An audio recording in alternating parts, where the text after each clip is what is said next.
Boa tarde, gente. Finalmente superamos os desafios técnicos, que não foram poucos.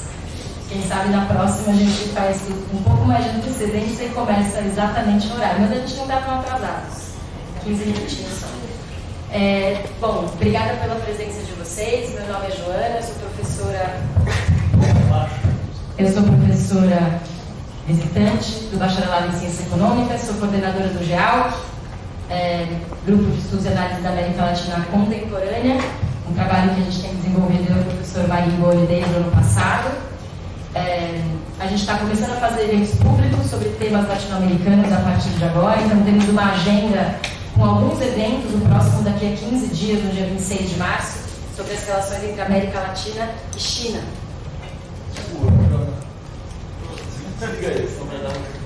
Alô? Daqui a 15 dias, então, vocês estão todos convidados a participar desse evento sobre América Latina e China, que vai contar com a presença da professora Valéria, que escreveu um artigo sobre isso, que nós estamos recomendando como leitura, e mais adiante também outras agendas que nós temos organizado pelo GEAL para fortalecer os debates latino-americanos na universidade da maneira mais aberta possível. Então, queria agradecer de novo que todos vieram, especialmente os 3 membros da mesa, a professora Jana Silverman, que pode já se juntar a nós para a gente começar o debate.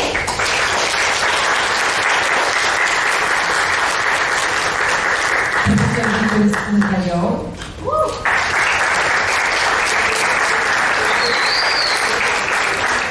E o professor Marindoni, que está agora na função de fotógrafo do evento. Apoio também do pessoal do Programa de Pós-Graduação em Economia Política Mundial, com quem nós estamos fazendo parcerias e, eventualmente, também eventos conjuntos. E o pessoal do Cássio, Guilherme, está aí ajudando com essa filmagem, assim, tirando fotos, enfim, dando um apoio para o nosso evento. Tá? A gente pretende, então, fazer esse debate, terminar às 18 horas. E eu vou passar a palavra, inicialmente, para a professora Jana Silverman, mas vou apresentá-la adequadamente. A professora Jana é PhD em Economia Social e do Trabalho pela Unicamp, com pós-doutorado na School of Labor and Employment Relations, na Penn State University, nos Estados Unidos. Ela é professora visitante de Relações Internacionais aqui na UFABC e chair da seção de estudos do trabalho da Latin American Studies Association, a LASA, e membro do Comitê Executivo do Comitê Internacional dos Socialistas Democráticos da América, o DSA. O nosso tema, então, é o governo Trump, América Latina, é um tema quente. A gente indicou algumas leituras também para esse dia. Se vocês não conseguiram acompanhar as leituras, podem ficar como recomendação a posteriori ao evento. Um artigo do professor Ayerbe sobre o primeiro governo Trump e a relação com a América Latina, um artigo a quente escrito pelo professor Marigoni, sobre o qual ele vai falar, publicado junto em coautoria com a professora Denise Gentil, da UFRJ, sobre governo Trump 3, ou perdão, governo Trump 2, ainda não 3, pelo amor de Deus, governo Trump 2, e o professor Vitor também tem um artigo sobre a mudança do regime de acumulação de capital, que trata da economia estadunidense, que também foi indicado para vocês. Depois a gente passa tudo isso linkado, vocês podem estudar mais após o evento. Passo a palavra para a professora Jana, então. Obrigada, gente. Muito obrigada, professora Joana e meus colegas de mesa, muito queridos, Marigoni, professor Vitor também. E obrigada a todos vocês também nos acompanhando no dia de hoje. Enfim, quando fui convidada para essa mesa, aí eu comecei a pensar, eu só vou preparar o que eu vou falar no dia do evento, no dia antes, porque é um alto movimento, movimentando muito rápido, ou seja, porque realmente estamos diante de um cenário inédito, ou seja, inédito no, digamos, nessa época moderna da história norte-americana, tem um governo abertamente de extrema direita, reeleita, esta vez com um mandato público, um mandato eleitoral que não teve em 2016, E aí agora estamos realmente, aí já são 50 dias de governo, ou seja, pouco tempo, mas em pouco tempo já muita coisa acontecendo, né? Então eu acho que a pergunta que estamos todos nos fazendo é se esse vai ser um governo refundacional dos Estados Unidos, ou vai ser, ou depois desse movimento intenso do período inicial, vai terminar sendo mais uma questão de o que a gente chama em inglês de smoke and mirrors, fumaça e espelhos, ou seja, que foi, em certa medida, o que aconteceu no primeiro mandato, ou seja, você teve um intenso, medidas muito polêmicas, como aquele famoso banimento de imigrantes de países muçulmanos, etc., no primeiro momento do mandato, e depois foi um travamento de políticas com dificuldade de implementar políticas mais institucionais depois. Então, o que está acontecendo? Ou seja, por um lado, tem realmente políticas bastante abrangentes sendo implementadas nesses 50 dias. A demissão em massa dos servidores públicos federais, que remete ao que Trump também... Quero dizer que tudo o que Trump está fazendo agora são coisas que ele já anunciou que ia fazer na campanha, primeiro. Então, aí, nesse sentido, ninguém deve ter muita surpresa. Enfim, essa questão de desinstitucionalizar o governo federal tem a ver com os reclamos que Trump vem fazendo contra o famoso Deep State.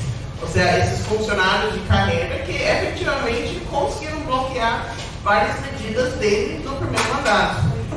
Você tem esse guerra comercial, que eu acho que o professor Victor vai falar mais sobre o tema comercial e econômico, mas é uma coisa também meio inédita, porque tem a primeira linha de alvos de ataque comercial são os países que são tradicionalmente aliados, ou seja, Canadá, União Europeia, o próprio México, que agora o México e os Estados Unidos têm uma relação econômica umbilical, então aí é quase um contrassenso implementar políticas de tarifas comerciais contra esses países, né? Você tem, obviamente, o ataque fundamental, como eles chamam do agenda woke, né, que é a agenda da igualdade racial, e principalmente, muito especificamente, contra a população trans. Acabar com as cirurgias de afirmação de gênero, especialmente para jovens, acabar com o direito das pessoas trans, competir em esportes usando, digamos, segundo o subgênero, sua expressão de gênero, e também banir as pessoas trans de servir nas forças armadas, são apenas alguns dos pedidos já tomados. Você tem uma persecução política de pessoas que são opositores do regime. Não sei quantos de vocês estão seguindo isso nas redes sociais, nas notícias, mas teremos nosso primeiro preso político do governo Trump. Ele se chama Mahmoud Khalid, que foi estudante da Universidade de Colômbia, exatamente a mesma universidade onde eu fiz meu mestrado. Ele foi dirigente na ONU de protestos em solidariedade com a Palestina no ano passado, mas foram protestos altamente pacíficas, ou seja, ele é um imigrante, mas um imigrante com residência permanente no país, e é chocante que ele está sendo preso e incomunicado nesse momento. E, ao mesmo tempo, você tem absolutamente impunidade por os amigos políticos do Trump. Obviamente, o melhor exemplo é a anistia dada ampliamente para todas as pessoas envolvidas na invasão do Capitólio em 6 de janeiro de 2021. Mas, por outro lado, ou seja, Trump também, essa questão das tarifas também é um vai e vem, ou seja, não é uma questão que colou de todo, né? E são tarifas que também não estão sendo colocadas contra todos os produtos importados. Por outro lado, você tem também o performance da economia em termos de inflação. Ele, pelo menos dos dados só para o mês passado, que saiu agora, hoje mesmo, a inflação foi menor do que esperado. E outra coisa polêmica sobre a questão da migração. De fato, se você olha os dados concretos, no primeiro mês de governo, o Trump deportou menos pessoas do que a média de número de deportações no governo de Biden no ano anterior. Ou seja, Trump deportou 37.660 pessoas e a média no ano passado foi 57 mil cada mês. Mas isso também tem razões, talvez, porque esse número era, entre aspas, baixo, né? E a questão que eu estava mencionando agora, a persecução política contra principalmente contra os manifestantes pró-Palestina, também começou no governo Biden. Houve outro, igual que temos o caso do companheiro Khalil, agora, em 2024, foi a caso de uma expulsão e ordem de captura para outro estudante estrangeiro que se chama Mohamed Tal, que foi expulso do governo, de seu programa de doutorado na Universidade de Cornell, por também participar em protestos pró-palestinos. Eu vou fazer um apanhado sobre os temas mais importantes da política doméstica e depois ter esse olhar com a política externa, principalmente sobre a América Latina. Bom, como eu falei, o Trump está fazendo o que ele fazia, o que ele anunciava na campanha que ele ia fazer. Essa questão de demonizar migrantes, demonizar a comunidade LGBTQIA+, principalmente as pessoas trans, acabar com a agenda woke, enfraquecer o governo federal e tentar controlar a inflação para os consumidores. E basicamente, como vai a realidade, ou seja, dessas políticas, ou seja, que foram refletidas nas mortes da campanha do Trump? Bom, matéria de imigração, como eu falei, ou seja, os números absolutos de deportações são relativamente baixos do que o ano passado, mas isso poderia ter a ver com o fato que Trump está restringindo mais a entrada de pessoas, porque para ser deportado você tem que entrar primeiro. E agora ele militarizou a fronteira total, principalmente na área de Texas e Arizona, e também acabou com as políticas de refúgio específico, por exemplo, para os haitianos, os venezuelanos, os cubanos, talvez vai acabar com as políticas também para os ucranianos. Então, o que é chocante é que essa política anti-imigrante, mesmo entre pessoas do Partido Demócrata, é popular. Ou seja, 59% dos americanos apoiam o aumento do número de deportações. Mais de 66% de americanos apoiam a militarização da fronteira. Ou seja, isso foi segundo dados que eu peguei agora de uma entidade Pew Research Center que é bem reconhecida. Ou seja, não é uma coisa feita pelo Fox News. Ou seja, então é uma coisa muito preocupante para ver como essa agenda, que eu diria neofascista, realmente tem cabimento dentro da cultura americana. Frente a essa questão da agenda woke, a política de igualdade racial, igualdade de gênero, o Trump basicamente já eliminou todos os núcleos, ou seja, de promoção de igualdade de gênero e raça dentro das esferas do governo federal. E qual é o problema? Que não é só eliminar, entre aspas, privilégios que essas comunidades, a comunidade negra, a comunidade LGBT, as mulheres ganharam com esses programas, que obviamente não eram privilégio nenhum, também é um esforço de acabar com as leis que foram construídas como produto de luta do movimento dos direitos civis dos anos 60 e 70, que estabelecem digamos, um base comum de igualdade no trabalho e na sociedade. Então é muito, muito preocupante, né? E principalmente as medidas contra as pessoas trans também são bastante populares nos Estados Unidos. 56% dos americanos a favor de acabar com cirurgias de afirmação de gênero para pessoas com menos de 18 anos e 62% a favor de não permitir pessoas trans competir em esportes segundo sua expressão de gênero. Então, a questão dos servidores públicos, realmente, é um número já em 50 dias, o Trump conseguiu demitir mais de 100 mil funcionários. Ou seja, e alguns eram demissões forçadas, outros foram demissões voluntárias. E isso, se levarmos em conta, e ele está já anunciando mais uns 100 mil. Isso significaria, digamos, a eliminação de mais de 10% de todos os empregos no setor federal. Claro, o setor federal só representa menos de 2% do emprego no país como um todo, mas é simbólico e estruturalmente importante para a institucionalidade do país. Obviamente, quais são os que são os alvos mais na mira do Trump? Obviamente, o Departamento do Estado, aí depois a gente pode falar muito mais sobre a questão da USAID, né? Mas isso já tem sido saqueado total. O Ministério da Educação, o Department of Education, já demitiram entre hoje e ontem 50% dos funcionários. Nossa Receita Federal, IRS, Internal Revenue Service, demitiram 50% dos funcionários. 20% da National Ocean and Atmospheric Research Institute, que é a entidade pública que faz previsão do tempo, demitiram 20%. Por que não sei? Mas eu acho que tem a ver com a questão da mudança climática, né? Fecharam, digamos, o departamento específico dentro do Ministério do Trabalho que faz monitoramento das leis contra a discriminação do trabalho. Demitiram 84% das pessoas no departamento, o que seria o Ministério das Cidades, o que lá se chama HUD, que são encarregados de promover moradia de baixo custo nas áreas urbanas, 84%.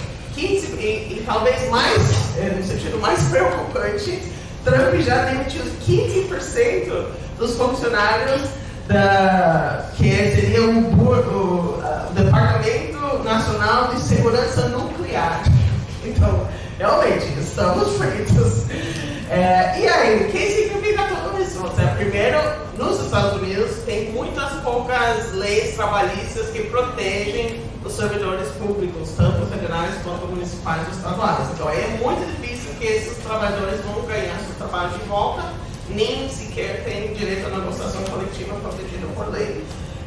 E eu acho que tem, pelo menos entre o Partido Republicano, aparentemente um apoio sobre essas demissões, porque a ideia é que estamos cortando a gordura do governo, que está mal gastando nossos impostos, né?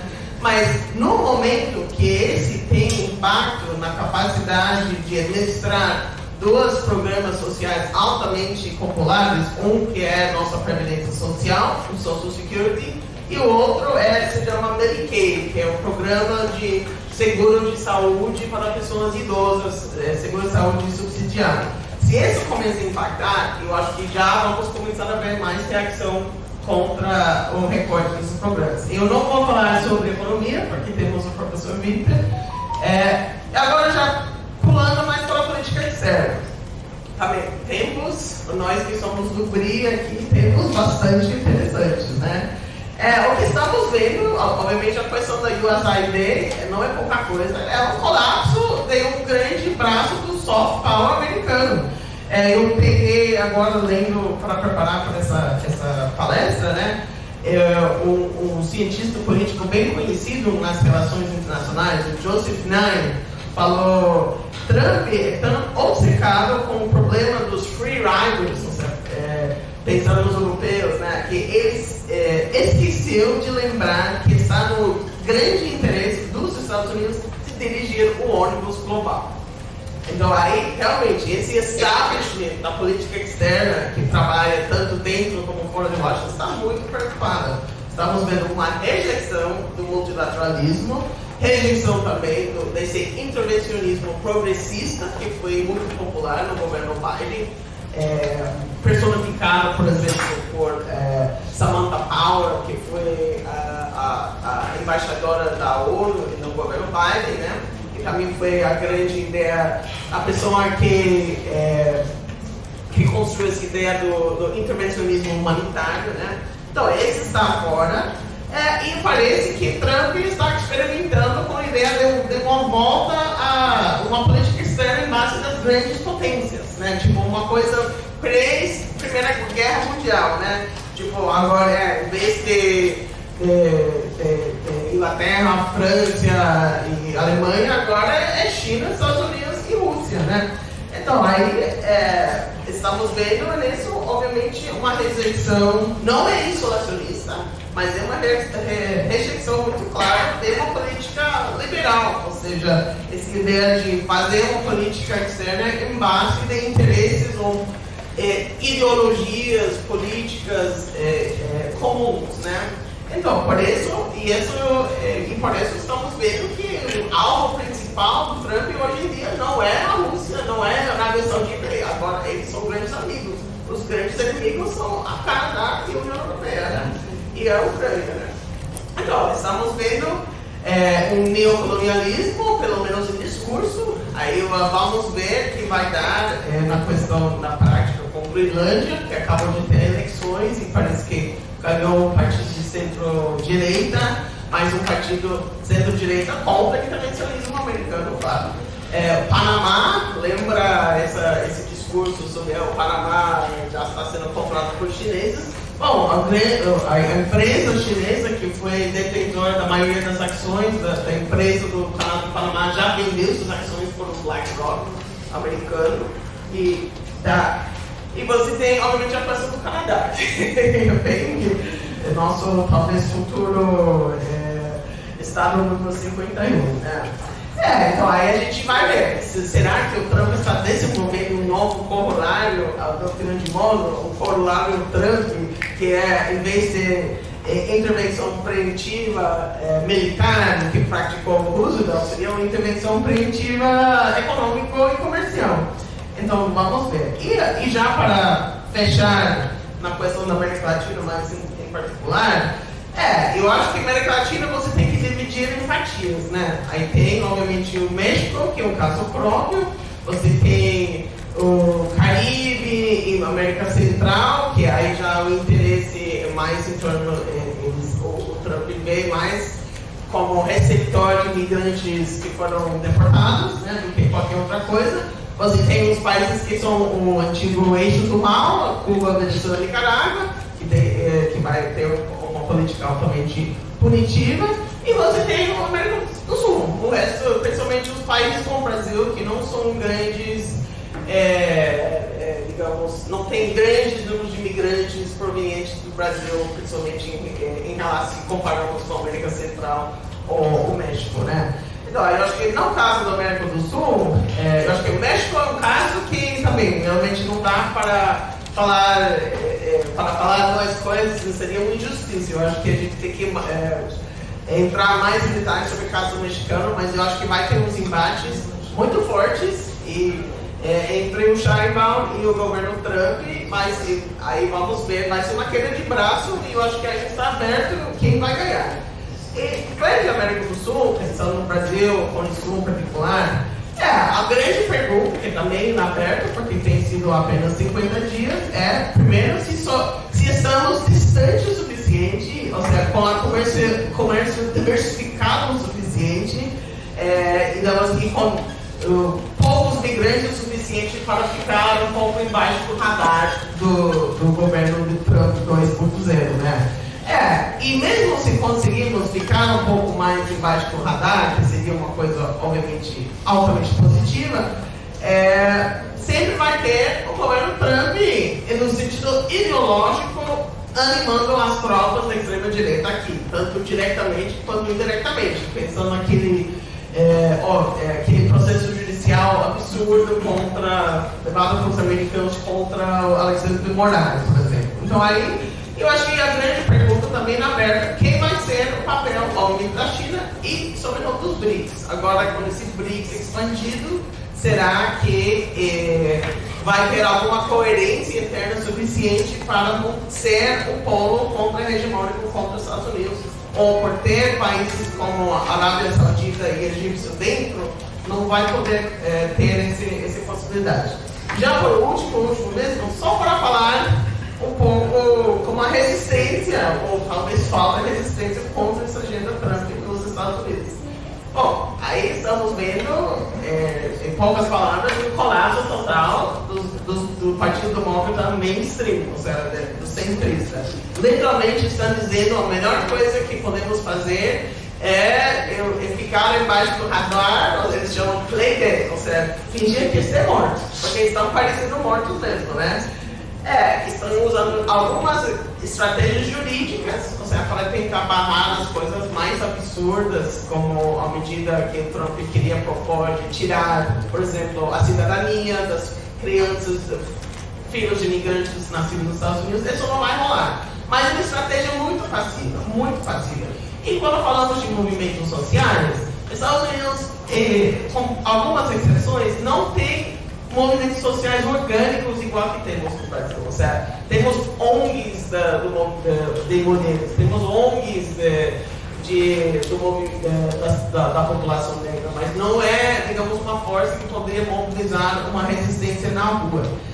Os sindicatos que têm essa capilaridade no país, infelizmente, estão muito divididos. Você tem o setor público e o setor que é contra Trump por causa das demissões. Você tem o setor de serviços que está contra Trump, porque lá no setor de serviços tem muitos imigrantes trabalhando, mas os sindicatos do setor industrial, em alguma medida ou outra, e de construção, estão a favor das políticas comerciais do Trump. E por último, eu quero acreditar que vamos ver uma resistência contra o neofascismo nos Estados Unidos, e eu acredito que já estamos vendo. Hoje em dia, eu estava comentando sobre o caso do companheiro Mahmoud Khalid. Ele tinha que se apresentar ante as cortes lá em Nova York, e no espaço de 24 horas, as organizações de esquerda, organizações de solidariedade com a Palestina, conseguiu mobilizar mais de 10 mil pessoas hoje, nesse momento, faz 2 horas atrás, para denunciar o caso dele como preso político. Então, eu acho que a resistência vai vir, tem que vir, mas ainda não temos visto uma primavera política ainda contra esse neo-autoritarismo do Trump. Muito obrigado.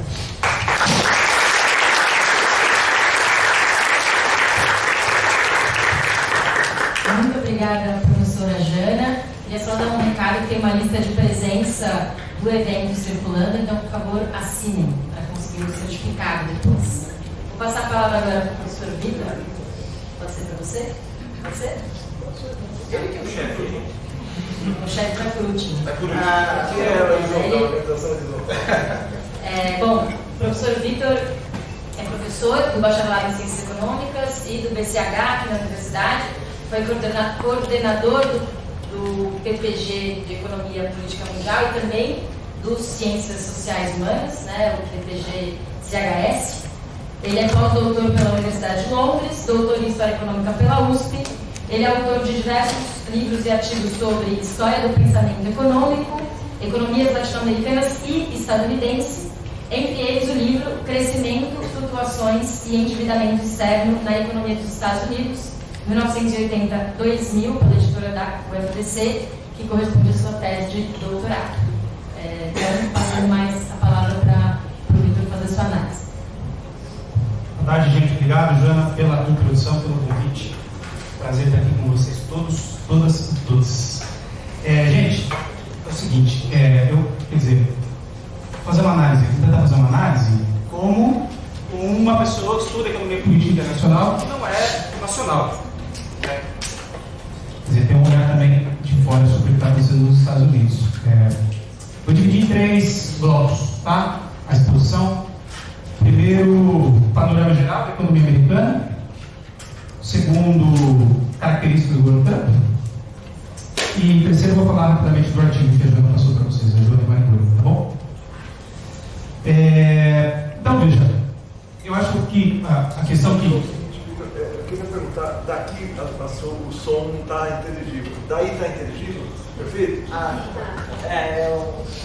O retorno que a gente tem aqui é muito bom. Tá bom.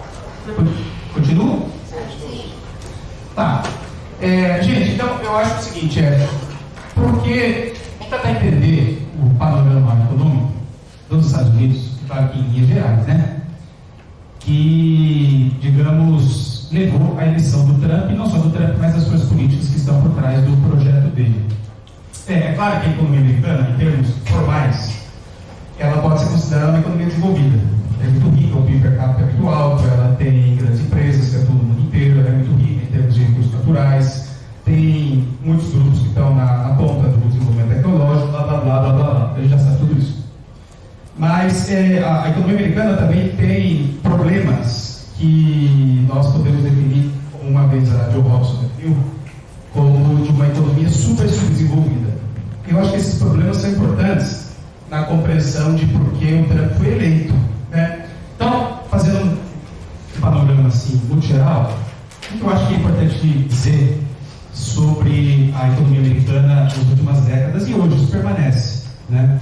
Em primeiro lugar, uma economia que tem um déficit comercial muito alto no exterior e um déficit fiscal também muito alto.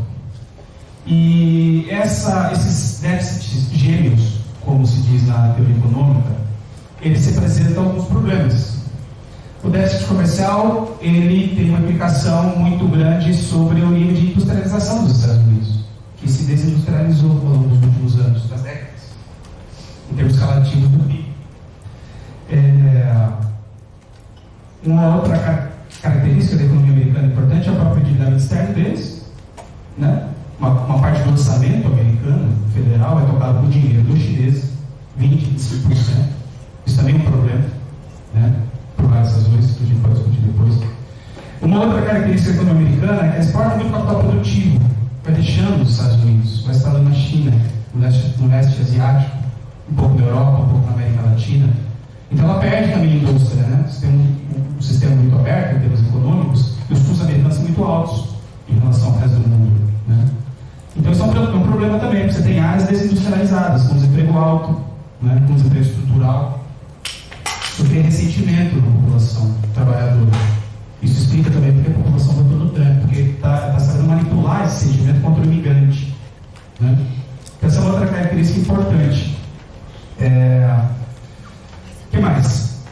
É uma economia com alta concentração de renda, não se engane, a gente fala economia desenvolvida para desenvolver, mas o índice de renda americana é muito alto, né? Ele não é o mesmo do Brasil, mas não está muito distante também. Se você comparar, sei lá, Noruega e Estados Unidos, não vai estar lá na frente, não vai estar lá atrás. É super subdesenvolvido, né? Isso também provoca ressentimento e isso está sendo explorado pela direita também dos Estados Unidos. Concentração de renda e disparidade de nível da população. A Jana sabe melhor do que a gente, evidentemente, mas você tem problemas sociais muito consolidados, né? Gente sem casa, epidemia de droga, né? Alienação. Uma outra característica da economia americana que eles estão discutindo hoje na CIA, no Departamento de Estado, nas instâncias que correspondem, é a militarização da economia americana, né? Você tem um setor da indústria militar muito pesado. Isso tem uma série de problemas econômicos também, porque é um setor improdutivo. Você não consegue tirar muito da economia de guerra dos Estados Unidos, a não ser que você... né? A não ser que você vá movimentando, né, esse complexo industrial militar ano após ano, e você vai querendo demanda efetiva a partir daquilo, mas isso não é saudável em termos econômicos, né? Você manter 10, 20, 30% da economia de algum Estado nessa base. Esse é um problema que eles estão discutindo, eu acho que isso está um pouco na base dessa tentativa de entendimento dos Estados Unidos com os russos. É um peso sustentar a Ucrânia por 3 anos, eles estão fazendo as contas, né? Então isso em termos internos, né? E eu acho que tem outras coisas importantes para pensar a sanção do Trump, que são as seguintes. Contrariamente à perspectiva do Departamento de Estado e da CIA, os russos se reergueram, é uma nação consolidada, forte em termos militares, em algumas áreas até mais fortes do que os Estados Unidos, e os chineses nem falar. Isso está sendo também explorado pela direita americana no sentido de reaver um certo sentimento anticomunista que nunca desapareceu totalmente nos Estados Unidos. E agora, estou ficando sem microfone. Quer tentar outro? Oi? Dá para ouvir também. O problema é a gravação, né? Tá. Então, acho que tem esses dois elementos também. O fortalecimento russo e o chinês também está ficando sem pilha. A gente trocou as pilhas dos dois. Talvez tenha mal voltado. Cadê? Posso uma pausa? Pode tocar. Não vou lá? Pode tocar. Tá. Então, voltando, né? Quer dizer, pensando nesse panorama aqui de variáveis que justifica o Trump, eu acho que tem isso na conta. O reerguimento da Rússia e fortalecimento chinês. Não só fortalecimento, mas... Tem algum, Victor, pra gente testar? Você ligou? Liga aí, vê se tá ligado. Esse está ligado.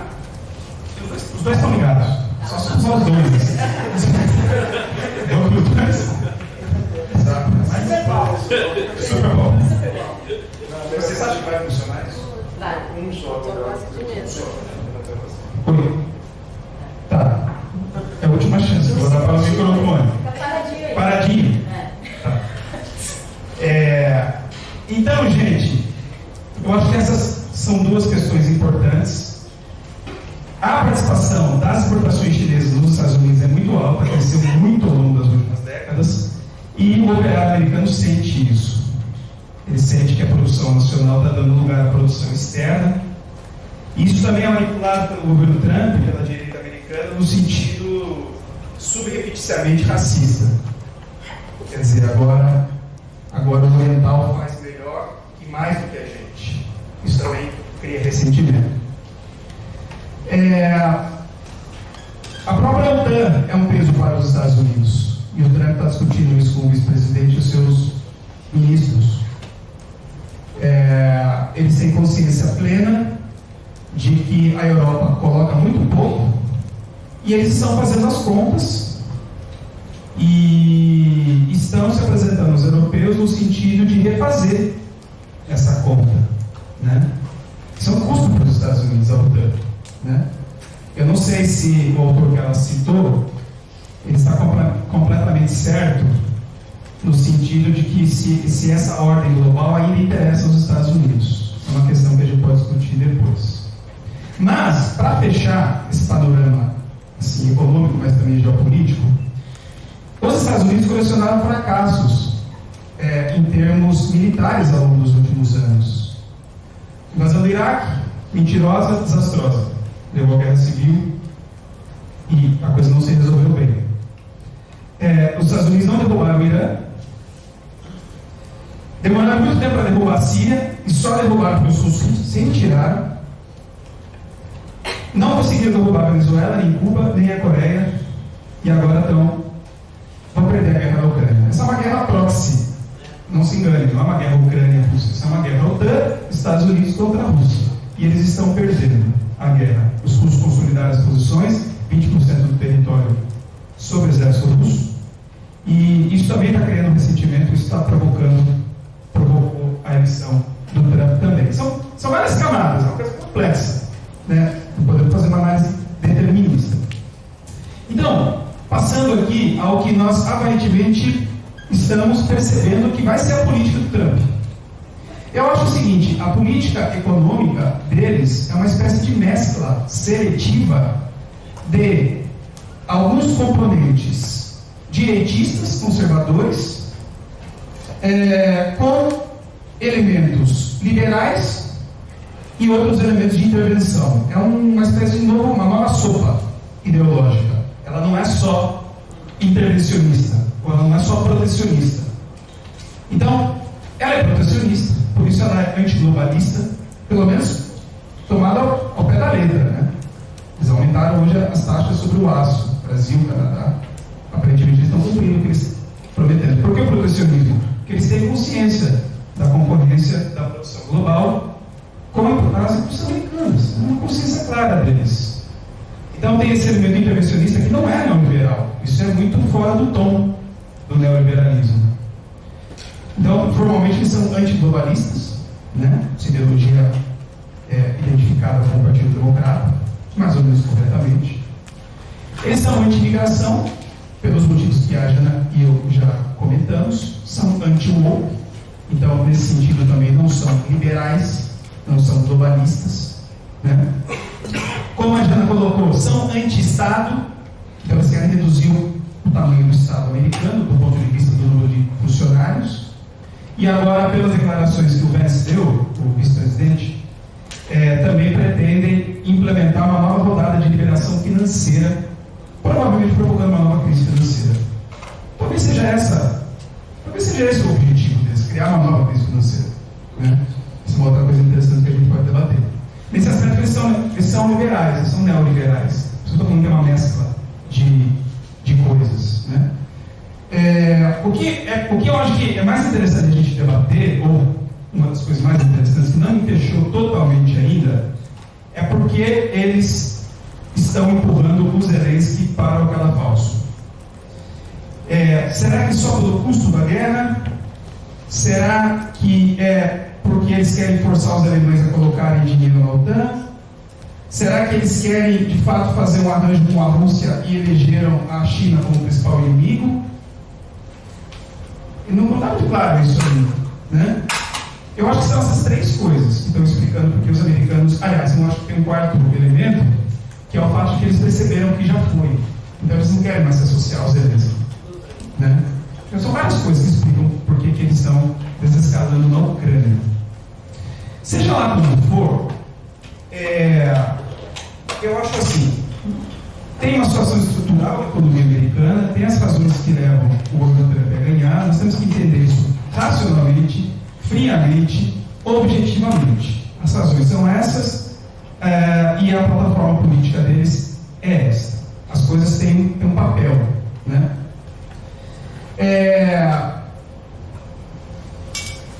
Eu não tenho muito tempo, nem sei quanto tempo eu já falei. 15? Mas, 8 minutos. 8 minutos. Enfim, esse é o panorama.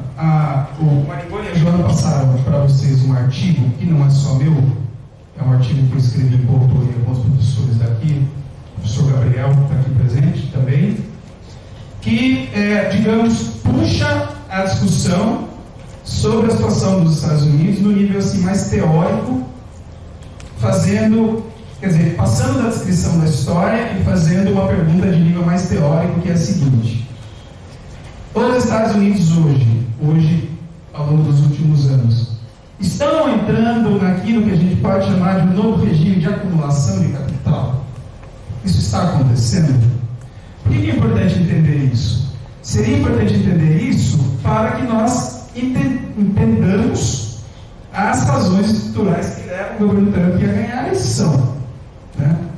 Então, no artigo tem uma discussão teórica sobre o que é um regime de acumulação, que é uma discussão feita pela escola da Revolução Francesa, que basicamente é uma escola de pensamento que mescla a teoria keynesiana e a teoria marxista e alguns outros elementos da historiografia francesa.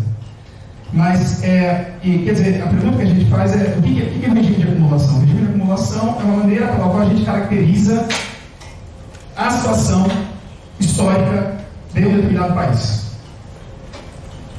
Ao longo da história, houve alguns poucos regimes de acumulação. Houve o regime de acumulação pré-fordista, o fordista, o pós-fordista. Alguns autores vão dizer o regime de acumulação agora, né, nosso argumento é esse, que agora surgiu está surgindo um novo regime de acumulação, daquilo que a Leda Paulani chamou de capitalismo 4.0. Né? E esse regime de acumulação, ele está dividido em várias camadas. Você tem uma camada do paradigma industrial, dentro da firma, das relações de trabalho, o paradigma fordista, que é da produção em massa. Essa pilha aqui também já está quase acabando. O paradigma fordista é o da produção em massa e das relações de trabalho formais. No pós-fordista predomina o consumo, com relações de trabalho tendendo à precarização. Existe um novo regime de acumulação, um regime de regulação das políticas econômicas. Ela pode ser keynesiana, pode ser liberal, neoliberal.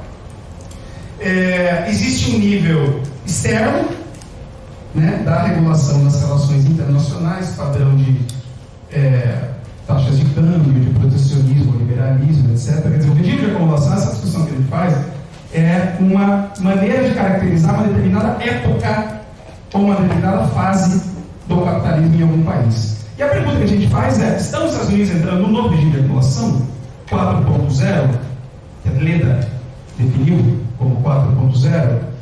E a gente faz essa discussão e o artigo, ele é mais assim, quase um ensaio, né? Não é exatamente um ensaio que a gente faz análise de dados, mas a sugestão que nós fazemos é que talvez os Estados Unidos estejam ingressando num novo regime de acumulação, que tem as seguintes características: indústria 4.0, bastante flexível, disseminação da inteligência artificial, internet das coisas, essas coisas estão se disseminando no chão da fábrica, 5 minutos.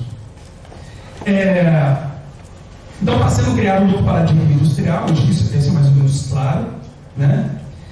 Do ponto de vista da relação entre consumo e investimento, a economia americana tem uma tendência de aumento do consumo e diminuição do investimento. Ela não cresce tanto quanto ela poderia crescer. Nas relações de trabalho, estaria aumentando o nível de precarização das relações de trabalho, com desemprego estrutural mais ou menos consolidado, com estagnação do salário real. Do ponto de vista da política econômica, eu acho que nós temos um indício que talvez a economia americana também esteja numa nova fase, particularmente em função do quantitative easing, que é essa expansão monetária agressiva que veio desde a crise de 2008, foi utilizada também com muita força na pandemia. E talvez, né, e aí nós podemos pensar, com a fixação desse novo protecionismo do governo Trump e com a eleição da China como principal inimigo econômico norte-americano, pode ser que no plano externo desse novo padrão de acumulação, a economia americana também esteja ingressando numa nova fase. Tudo isso comprovando, então, o padrão de acumulação que a Leda chamou de 4.0. Isso não significa que a economia americana esteja entrando num novo padrão de desenvolvimento. Ela não cresce de forma sadia, zerando o déficit fiscal, zerando o déficit comercial, desconcentrando a renda e industrializando. Não está acontecendo isso. Então, o artigo faz essa discussão. Pode ser que a economia americana esteja entrando no novo regime de acumulação, mas não no novo regime de desenvolvimento. Então, basicamente é isso. É um artigo que é quase um ensaio, mas acho que ele também traz outros elementos para a gente pensar também a coisa do Trump. Né? Eu não tenho mais tempo, eu gostaria de falar de América Latina, mas eu vou passar para quem entende do Ricardo, que é o Marinho. Tá bom? Que fecha por aqui. Obrigado.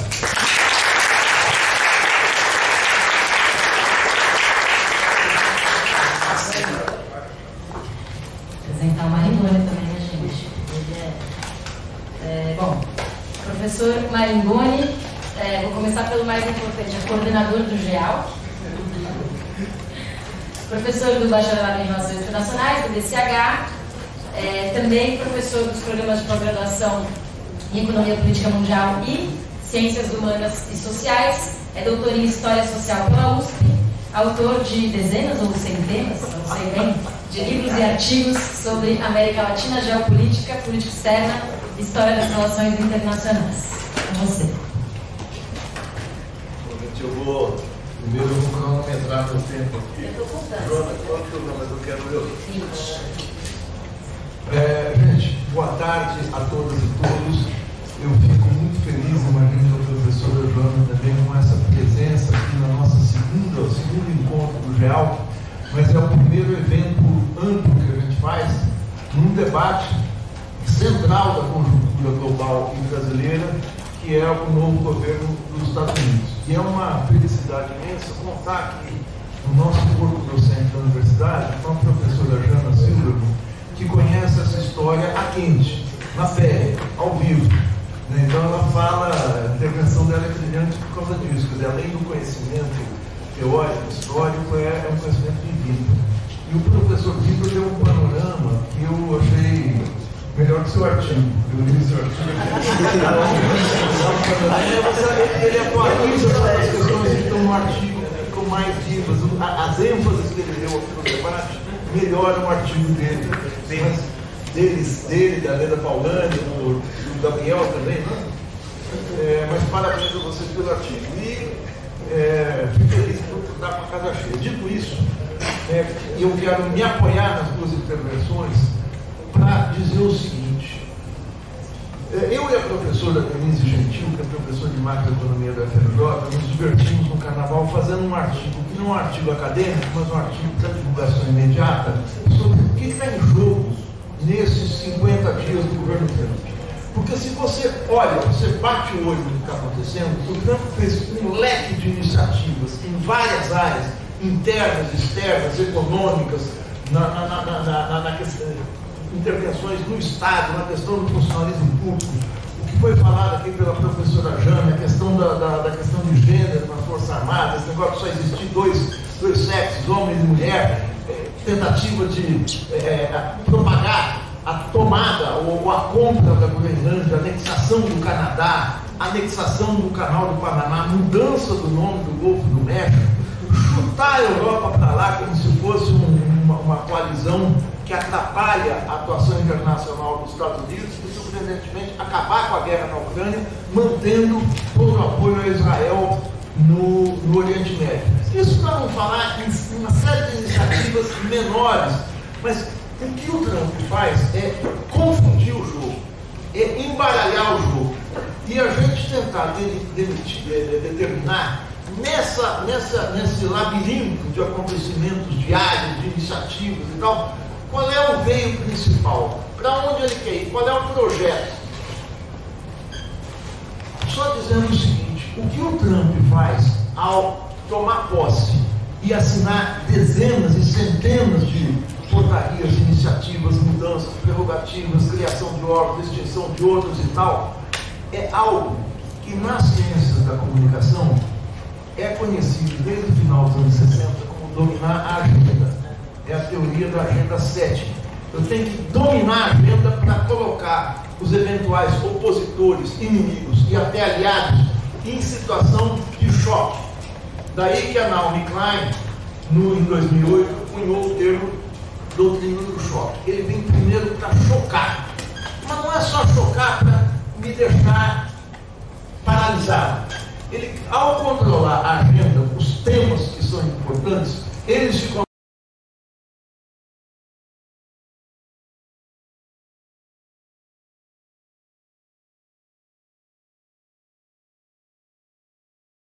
coloca sempre no centro do noticiário mundial. Todo mundo vai discutir política externa, tem que parar no Trump. Mas mais do que isso, ele controla o tempo político das suas ações. Ele determina o que é prioritário e o que não é. Isso só faz quem tem um poder imenso diante da agenda, mas um poder efetivo imenso mundial. Qual é o centro do poder dos Estados Unidos? O professor Vitor já falou aqui um pouco disso.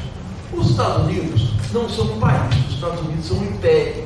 E isso não é um palavreado de alguém de esquerda falando imperialismo. Não, o império é aquele país, mas aquele conjunto de forças que está baseado no país, capaz não só de impor agenda, mas impor toda a ação internacional, pelo menos no que mais importa, é ele que dá o tom, é ele que toma a iniciativa. Por que os Estados Unidos fazem isso? Porque tem o maior PIB do mundo? Sim, mas isso não garante muita coisa. Garante, mas se você não tem o controle das alavancas certas do poder global. Eles têm o maior investimento bélico do mundo, é verdade. Os Estados Unidos esse ano vão fechar um investimento de $1 trilhão no complexo industrial militar. O complexo industrial militar, vocês sabem, é um termo cunhado em 1960 pelo presidente Dwight David Eisenhower, quando falaram que existe uma parte do Estado americano e sua simbiose com a iniciativa privada que se move sozinho acima dos poderes do Estado.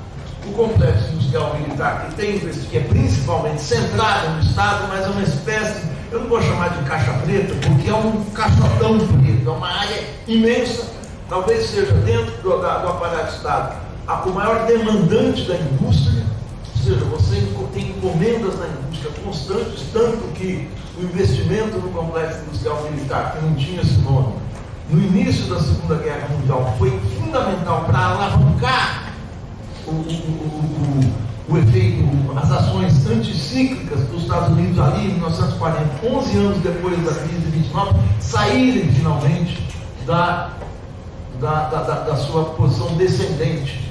Mas os Estados Unidos investem, mas a China está investindo em tópicos, em pontos, a China e a Rússia, em aspectos da indústria armamentista que ultrapassam os Estados Unidos. Provavelmente a China hoje tem o maior potencial bélico marítimo do mundo, maior que os Estados Unidos. Os Estados Unidos têm a maior frota aérea do mundo.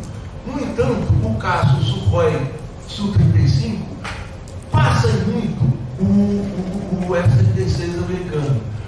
O potencial nuclear russo é maior que o americano. Os americanos estão na guerra convencional. O maior contingente de soldados do mundo está nos Estados Unidos sendo passado pela China. Então você tem que ver no investimento quais são os pontos mais sensíveis.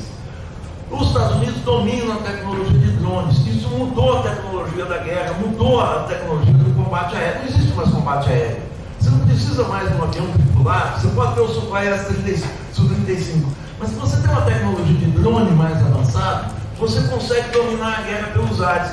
Então é preciso a gente entrar no detalhe para ver onde é que eles estão.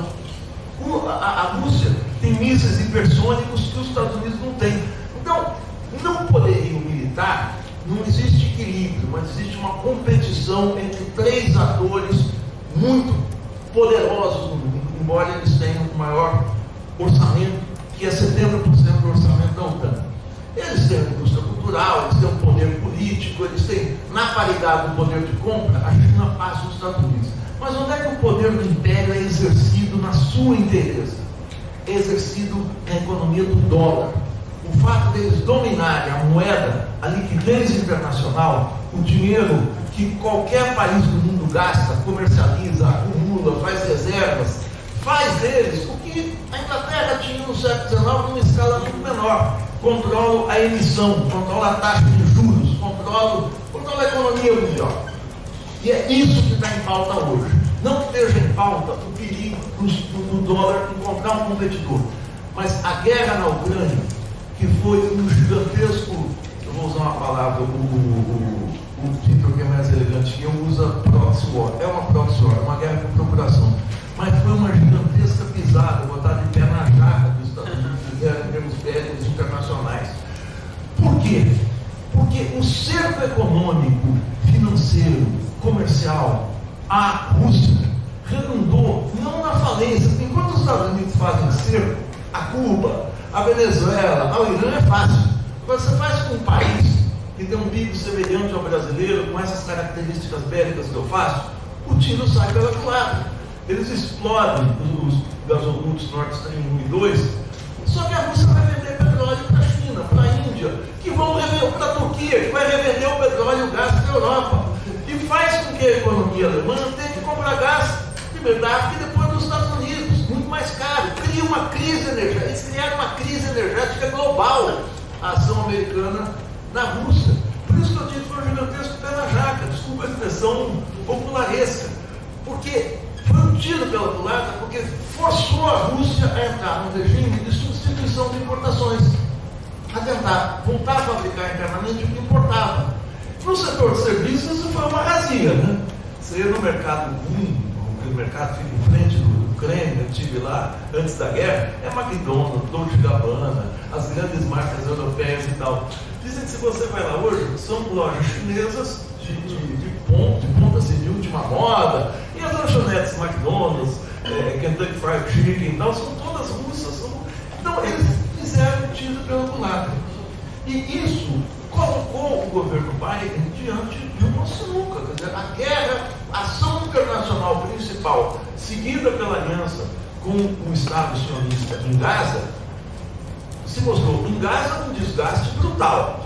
Possivelmente parte, aí a Jana pode falar melhor, parte da base do eleitorado democrata, progressista, tenha ficado em casa na votação. Possivelmente, não sei se isso reverteria a eleição, existe pesquisa para isso. Mas no caso da guerra na Ucrânia, foi por isso que a principal ação é acabar com a guerra na Ucrânia. Por quê? Porque a conversa do Trump é aquilo que o Vitor falou. O inimigo principal, real, é a China. Qual é o problema com a Ucrânia? É a expansão da OTAN. Para que expandir a OTAN? Bom, a OTAN faz uma dominação, ou seja, uma articulação militar a antiga. Quando eu digo antiga, eu estou pegando aqui uma referência no Giovanni ali, que falava, olha, o imperialismo e o colonialismo territorial é suplantado pelo colonialismo, pelo imperialismo financeiro. É muito mais eficiente eu dominar você pela taxa de juros, pelos empréstimos, pelo financiamento, do que eu botar uma canhoneira no seu porto principal, tomar sua alfândega e tal. Isso é muito mais barato, muito mais eficiente. Um tweet de computador eu quebro o seu país, eu promovo uma fuga de capital, como isso aconteceu nos anos 90, na Ásia, aconteceu no Brasil, aconteceu no México. O que os Estados Unidos estão fazendo é percebendo o seguinte: essa guerra de expansão territorial da OTAN para cercar a Rússia com bases militares vai resolver o quê? Vai me fazer, o que isso quer efetivo? Cercar a Rússia de base militar. 5 minutos, parece. Eu falei 11, hein? Mas eu vou apressar. Então, nos Estados Unidos vai ser muito mais negócio fechar o acordo de paz em que os Estados Unidos ficam com as terras raras da Ucrânia. Muito mais vantagem. Para que guerra? Bota a faca no pescoço dos Zelensky, humilha a Ucrânia, depena a Ucrânia, então é o que interessa. Então, essa guerra não interessa. Essa guerra foi o grande desafio. Por que o Biden pisa na cabeça do Trump? Ele diz naquela ópera que foi a humilhação aos Zelensky, ele fala: você não está conversando com o idiota. Aqui tinha um idiota que se chamava Joe Biden. O Lula se refere ao Bolsonaro com o governo anterior, né? Você, é o idiota que estava sentado aqui. Então você esculhambar o anterior faz parte dessa disputa. E essa disputa está colocada na questão da China. E é para fazer isso que o Trump busca fazer uma revolução. Eu sou historiador. Eu não costumo pegar fatos recentes e falar: olha, tal fato, após o Trump abre, eu já vi muitos artigos que dizem, abre um novo período histórico. Peraí, eu posso ter 50 dias. Eu posso começar a vislumbrar que a guerra na Ucrânia abriu uma fase ruim para os Estados Unidos e a gente ainda está estudando. Mas percebeu uma mudança estrutural? A mudança estrutural que os Estados Unidos fizeram em 1972, ao romper os acordos de Bretton Woods, o padrão ouro-dólar estabelecido em 1944, ele se quebra 28 anos depois, a extensão disso só foi percebida na metade dos anos 80, quando os Estados Unidos começaram a impor ao mundo as medidas neoliberais, no consenso de Washington, na crise da dívida, ou seja, nas medidas daí decorrentes, que você percebe que um fato passado foi realmente transformador. Mas então eu vou falar pela especulação. Me parece que o Trump quer fazer uma revolução. O que ele está fazendo? Qual é a revolução? Mudar o Estado americano. Toda a intervenção que o Elon Musk está fazendo, aliás, para dizer uma coisa, ele está fazendo a maior mudança dele é incorporar as Big Techs ao complexo industrial militar. O complexo industrial militar estão as empresas militares, estão as grandes financeiras do Wall Street. Agora ele incorpora, com aquela cena que a gente viu na posse de tal Musk, de tal Zuckerberg, de tal Bezos, na posse como pessoas proeminentes, ele está incorporando esse setor do capital ao complexo industrial militar. Ele só consegue mudar o nome do Golfo do México porque ele já botou no Google Maps, já botou em todas as redes a mudança do nome. Você vai lá, põe Google, põe o Golfo do México no seu Google, ele põe Golfo do México entre parênteses, Golfo da América. Porque ele controla os big, ele controla a agenda, ele controla a informação, ele controla a circulação de informação. Então, ele precisa, e eu vou terminando com isso, mudar a estrutura do Estado. O Departamento de Mudança da Estrutura do Estado, lógico, não visa economizar $1 bilhão. Isso é mentira. Eles não precisam dessa economia. Eles podem conviver com o déficit imenso que fala o professor. Anos, décadas, eles convivem com o déficit. Eles precisam limpar o Estado dos seus inimigos, de gente do Partido Democrata. Por que eles começaram a limpeza pelo Pentágono, pela CIA, pelo FBI, pelo aparato de segurança? E tira o ZAID, extingue órgãos. Não é para economizar.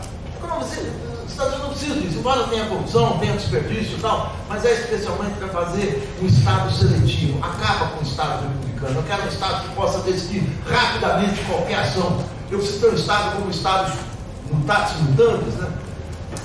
Eu preciso ter um Estado de exceção que não me coloque obstáculos para o que eu quero fazer. O Trump visa isso, um Estado ágil, mais forte, não mais fraco. Muita gente acha que ele está desmontando, ele está transformando. E eu pego aqui uma citação, uma licença poética do Schumpeter, que fala na economia da destruição criativa. Possivelmente ele vai fazendo algo semelhante, uma destruição criativa do Estado. E ele precisa limpar aqueles aliados que o levaram para a guerra na Ucrânia, que é a Europa, que é a União Europeia. Por isso ele deu um chega para lá para a Europa. Gente, não tem nada. Vocês devem ter assistido o discurso do J.D. Vance na conferência de Munique em 14 de fevereiro. Foi uma sacoletada na cara daqueles líderes europeus. O J.D. Vance tem 36 anos, daqueles líderes é um garoto. Ele vai, e o máximo que o secretário de defesa alemão consegue fazer é balbuciar. Porque ele fala o seguinte: os inimigos não estão fora das fronteiras europeias, estão aqui dentro. São aqueles que querem impedir a livre circulação de ideias, são aqueles que querem impedir os partidos da liberdade de extrema direita, ou seja, os partidos de extrema direita. E o alemão falou: não, nós somos pela liberdade, nós somos se defendendo. Eu estou terminando, não. Estou terminando. É o quinto terminando que eu falo. Então, ele tira a Europa, porque a Europa se tornou um aliado incômodo. A votação no Conselho de Segurança, agora no final de fevereiro, quando eu não lembro que país propôs uma moção contra a Rússia pela invasão da Ucrânia, teve 95 votos contra a Rússia, 63 abstenções e 18 a favor da Rússia. Pela primeira vez, votaram juntos Estados Unidos, Rússia, Venezuela, Nicarágua, Cuba. Os Estados Unidos se juntou esse bloco contra a União Europeia. Então, é para valer, parece. Ele está dando um cavalo de pau no transatlântico para ter força, para enfrentar a China. Ele está dando muito obstáculo internamente, na Suprema Corte, nos estados, na Califórnia, no Maine, mas o Maine é um estado pequeno. Acabou de perder essa semana um fato muito significativo aqui na América Latina, que foi a eleição para a Secretaria-Geral da OEA, em que o candidato da Casa Branca, que era o Paraguai, o chanceler paraguaio, perdeu para o chanceler do Suriname, articulado entre outros pelo Brasil.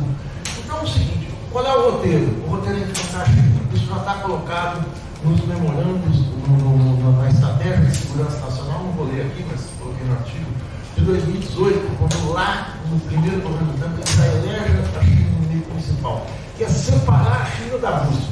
A Rússia chega na negociação em Riad: queremos o Donbass, o leste da Ucrânia. Leva. Queremos ficar com a Crimeia. Leva. Queremos o porto de Sebastopol. Leva tudo. É quase isso que eles estão falando. E eu quero um acordo de terras dadas. Você, Zelensky, me deve 500 milhões em que eu te emprestei e mais acesso às suas riquezas do subsolo. É esse o jogo, é pesadíssimo, para não perder na economia do dólar. Eu paro por aqui, teria muito mais a falar, mas esse é o esqueleto maior desse raciocínio que a gente tem, que é muito em cima do que o professor Vitor fala. Eles querem ligar com a China, sobre eficiência disso. Vamos mover céus e terras para esse objetivo. Obrigado.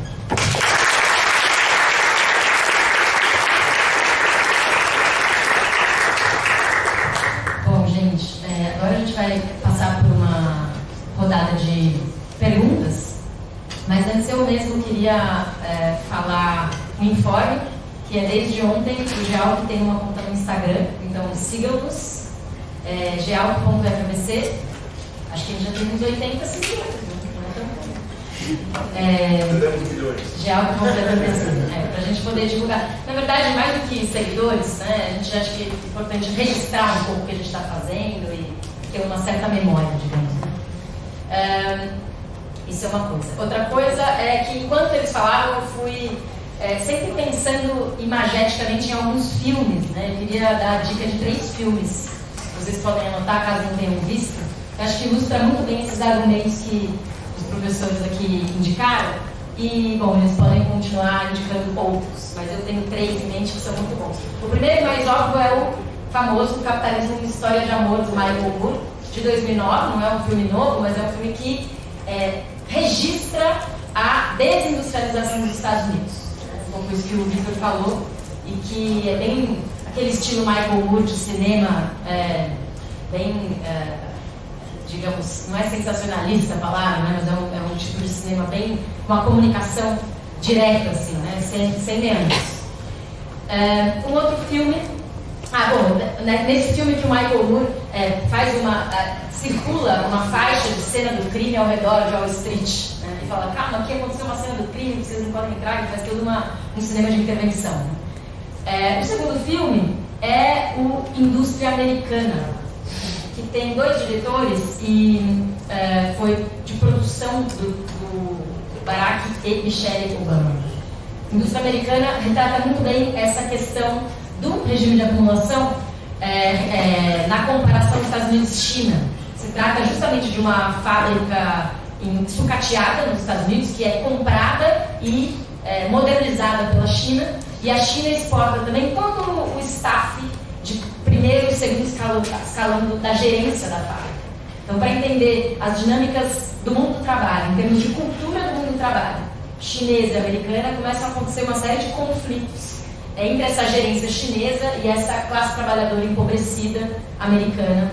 Então, muito interessante esse filme, cheio de paradoxos também sobre quem entende mais de capitalismo e como. E o terceiro, mais no campo social, o Nomadland. Não sei se vocês viram, ganhou o Oscar há uns anos atrás.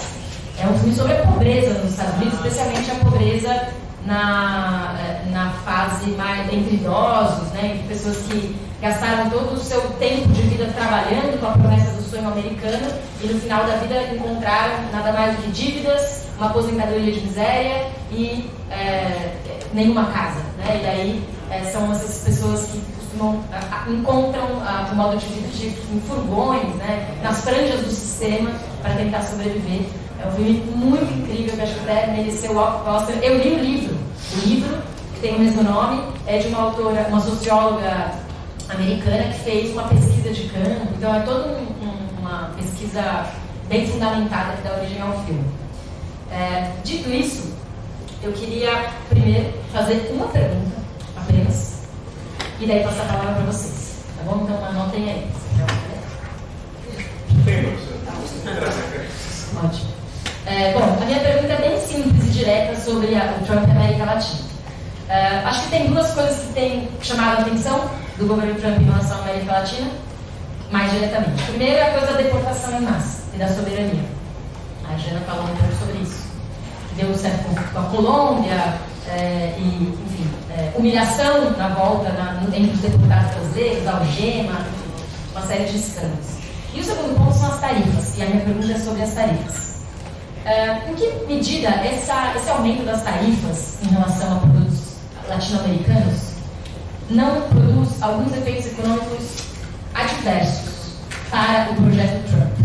Eu vejo como uma proposta que gera algumas contradições. Primeiro, em que medida tarifas americanas sobre produtos latino-americanos não jogam, de certa forma, a América Latina mais uma vez no colo da China? Porque se essa produção latino-americana de produtos primários tiver dificuldade de ser escoada para os Estados Unidos por conta dessas tarifas, eventualmente é a China que vai comprar, porque é a China que está absorvendo a demanda excedente do mundo, né?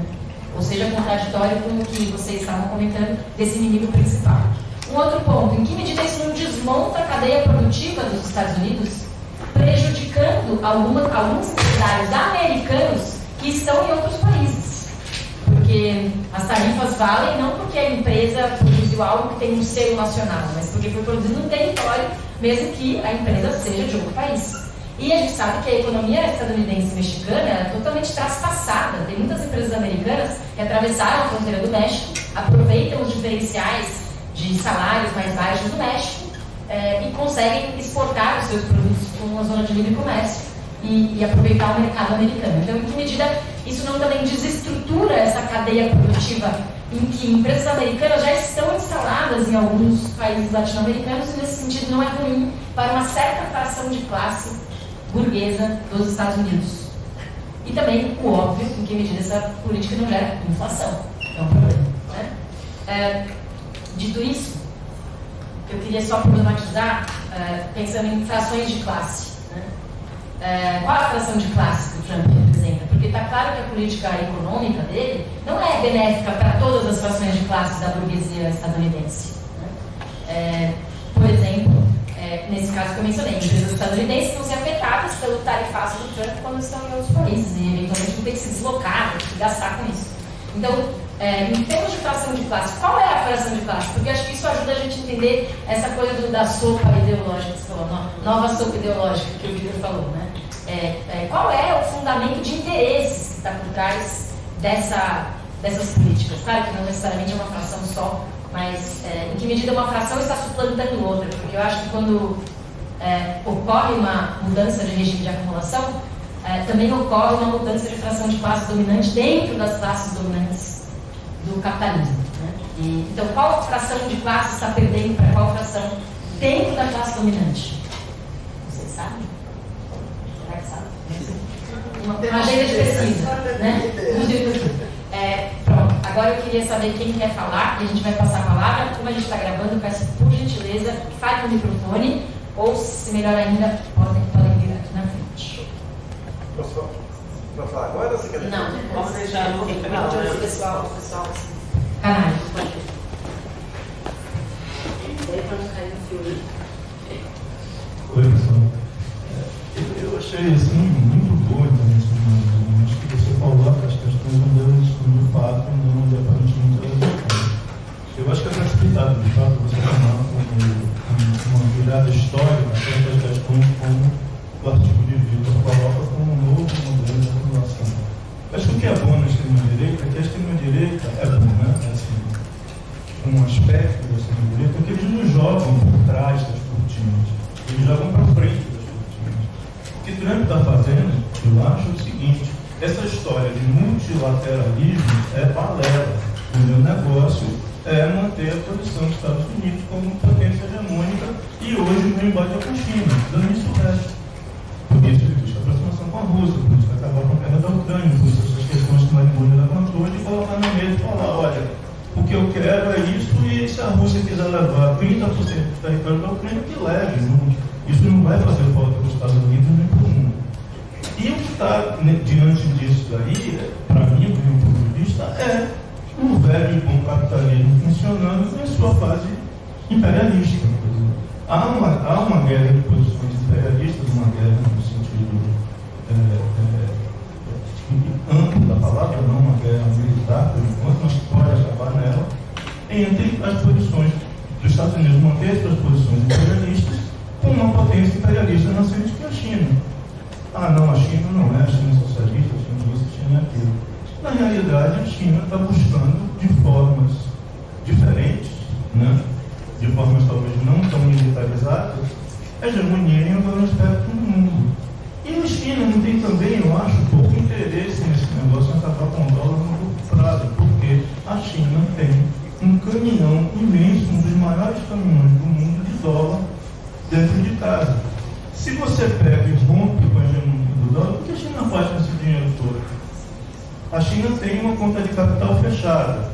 Ela vai o quê? Exportar a capital dela para fora do mundo. Se a conta de capital é fechada, você não pode ter dinheiro chinês aqui no Brasil, por exemplo. Né? Então, assim, o que está havendo muito é isso. E a gente, eu acho que tem que usar as ferramentas que a gente dispõe hoje, que são as ferramentas que analisam o capitalismo, as ferramentas que colocam a questão do imperialismo. Então, eu não consigo entender o mundo hoje sem você se remeter, se debruçar sobre as questões do imperialismo em si, sobre aquilo que vem sendo falado desde lá do trás, do Lenin, do Caio e companhia limitada. Então, você falar hoje num novo modelo de acumulação, sem ter essa perspectiva, por exemplo, da história que Marigoni está falando, e quando você calça isso, principalmente em cima da questão da tecnologia, é meio complicado do meu ponto de vista. A tecnologia hoje é uma ferramenta do capitalismo. Mas se você for ver, por exemplo, o faturamento dessas empresas, não é alto a esse ponto. Elas têm uma influência absurda do ponto de vista político. Mas, por exemplo, se o Facebook e o Instagram fecharem aqui no Brasil, qual o impacto econômico que isso tem? Nenhum. Se a Ford, quando fechou aqui no Brasil, teve impacto econômico real. Desempregou gente, fechou fábricas, um monte de coisa lá na região de Camaçari, na Bahia. Se o Facebook fechar as portas, se Xandão acordar um dia, irritado com o Facebook e proibir, zero de efeito de impacto econômico no Brasil. Então, assim, a extensão do poder dessas big techs americanas tem um limite também. Elas não elas têm poderes do ponto de vista da intervenção no ambiente social, no ambiente, na intervenção política e tal. Mas do ponto de vista do poder econômico é limitado. Se fala muito, por exemplo, na uberização, que é ali a praia de minha orientadora do Sim. Qual a extensão da uberização na economia hoje? É muito pequena. Como tendência, como um modelo de opressão, né, geral, etc. e tal, é significativo. Mas o Uber veio dar resultado positivo 2 anos atrás, até então dava prejuízo. Então, qual é a extensão de fato desse aparato tecnológico na economia do mundo? O capitalismo continua funcionando, alguém está produzindo mais valia. Ou então a gente acaba com o capitalismo e fala, olha, o capitalismo, vamos inventar aqui agora um capitalismo 4 ponto qualquer coisa para explicar, né, esses movimentos todos que estão aí. É isso, obrigado. Bárbara, como é o seu nome? Marcília. Marcela? Marcília. Marcília. Primeira Bárbara? Precisa do microfone, quer que eu passe aí? Só para a gente pegar a sua pergunta na gravação. Obrigada, Guilherme.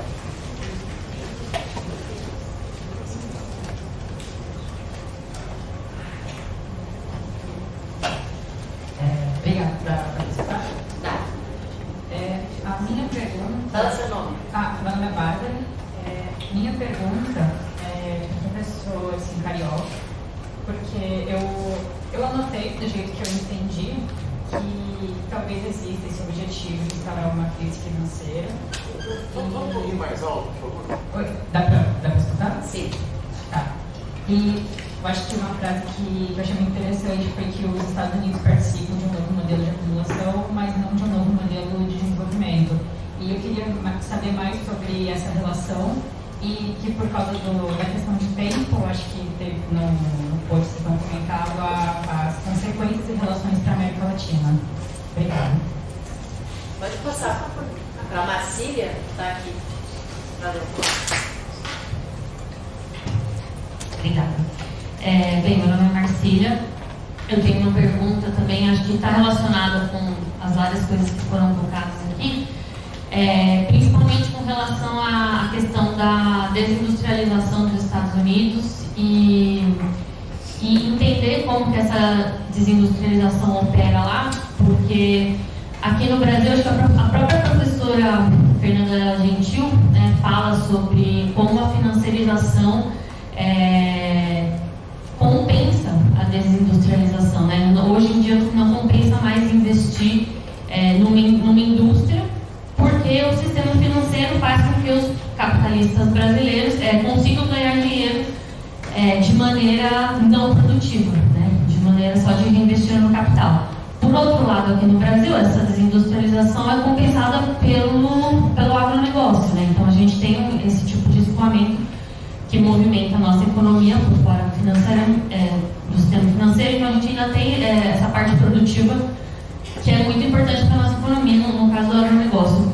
Nos Estados Unidos, existe alguma coisa, além da financiarização, que compense essa desindustrialização? Hoje a gente tem, como o próprio Caminhar estava falando, as Big Techs e tal, mas assim, do ponto de vista produtivo, né, tem uma parte de agronegócio também, mas eu queria tentar entender e ver se vocês têm uma sugestão, um apontamento sobre isso, se esse governo coloca alguma coisa em perspectiva para compensar essa desindustrialização, já que existe um grande número de desempregados, enfim, existe uma crise no setor produtivo e de emprego lá. Então, acho que queria entender um pouco essa comparação e o que seria para eles esse processo. Obrigada. Pode passar para o Guilherme e daí a gente fecha uma rodada, tá bom? Oi, boa tarde, sou o Guilherme. Pessoal, inscrições encerrando na fala do Guilherme, ok? Aí vocês levantam a mão para mim. Tiago, pode falar. E eu infelizmente cheguei um pouco atrasado, então eu perdi a fala da professora Jana. Então acho que minha pergunta vai mais direcionada ao professor Maringoni e ao professor Vitor. Com relação a uma possibilidade, se é vislumbrado isso, uma possibilidade de conflito direto entre os Estados Unidos e a China. Porque no raciocínio, né, de no Estado americano, no raciocínio de retirada dos Estados Unidos da OTAN e de afastamento dos aliados no corpus agora da Europa, como que fica essa questão? É uma guerra que visa somente a visão comercial ou se coloca num futuro próximo ao conflito direto? Tiago, e depois João Pedro. Oi? Pode ser depois? Então pode ser direto João Pedro nessa mesma fileira? Obrigada. A minha pergunta seria primeiro para a professora Jana, e eu queria entender mais sobre a posição dos Estados Unidos a partir das teorias das relações internacionais, porque eu vi um statement do Marco Rubio em janeiro falando sobre que existem ditadores em Moscou, Teherã e Pyongyang que minam a ordem mundial, só que com o discurso dele com Zelensky, não do Marco Rubio, mas do Vence, agora ele se aproxima, os Estados Unidos se aproximam do que ele chamava de ditador. E eu vejo que o equilíbrio de poder ele é deixado de lado quando eles se aliam a inimigos e continuam tratando aliados históricos como se fosse nada, tentando antagonizar a todo momento esses aliados. E também outra pergunta, que é sobre a pergunta da Joana, tem produtos que a China poderia, que eu sinto que não seria do interesse deles de buscar tomar esse lugar nos Estados Unidos no cenário global. Por exemplo, o aço.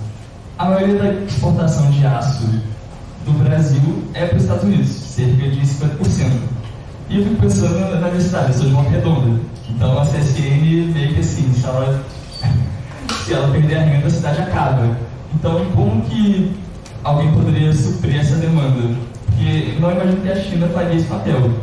E eu não sei se a Ásia ou a Europa está no papel de tomar esse lugar. Então, como ficaria alguns produtos que não são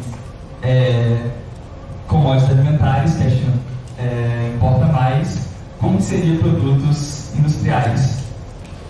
Quem que faria esse papel de importação? Tiago, encerramos no Tiago. Tá bom?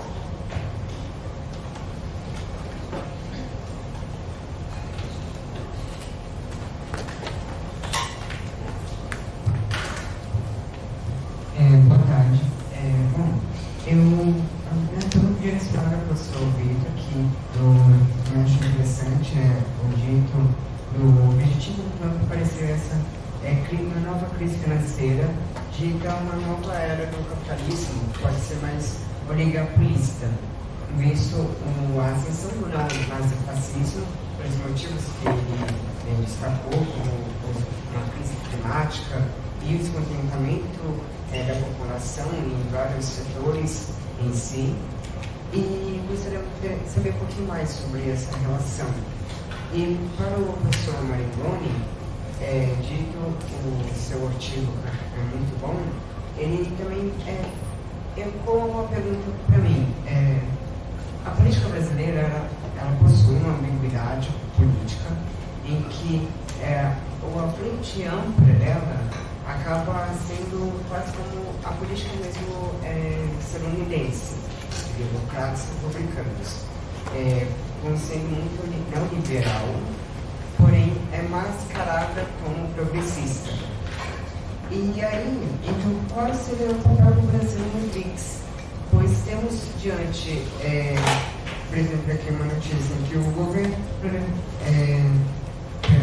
o ministro de Minas e Energia afirma que o IBAMA vai autorizar a exploração de petróleo na foz da Amazonas. Então há esse avanço ao petróleo, a exploração dele, enquanto ele mesmo, no meio de um enviado especial contra o negacionismo climático, é meio ofensiva do campo, em um ano em que estamos na COP30. Então eu queria também sobre essa informação. Você quer saber como é que a política diferente da política externa nossa, no me repete, porque o som, eu tenho um problema auditivo, mas o som também não está muito legal. Assim, então, diante essa política de frente ampla, qual seria o papel do Brasil no BRICS? Pois ele não há um objetivo claro para se tornar algo tão importante numa negociação entre os países, como a Rússia, os Emirados Árabes, que também são aliados agora dos Estados Unidos, ou não?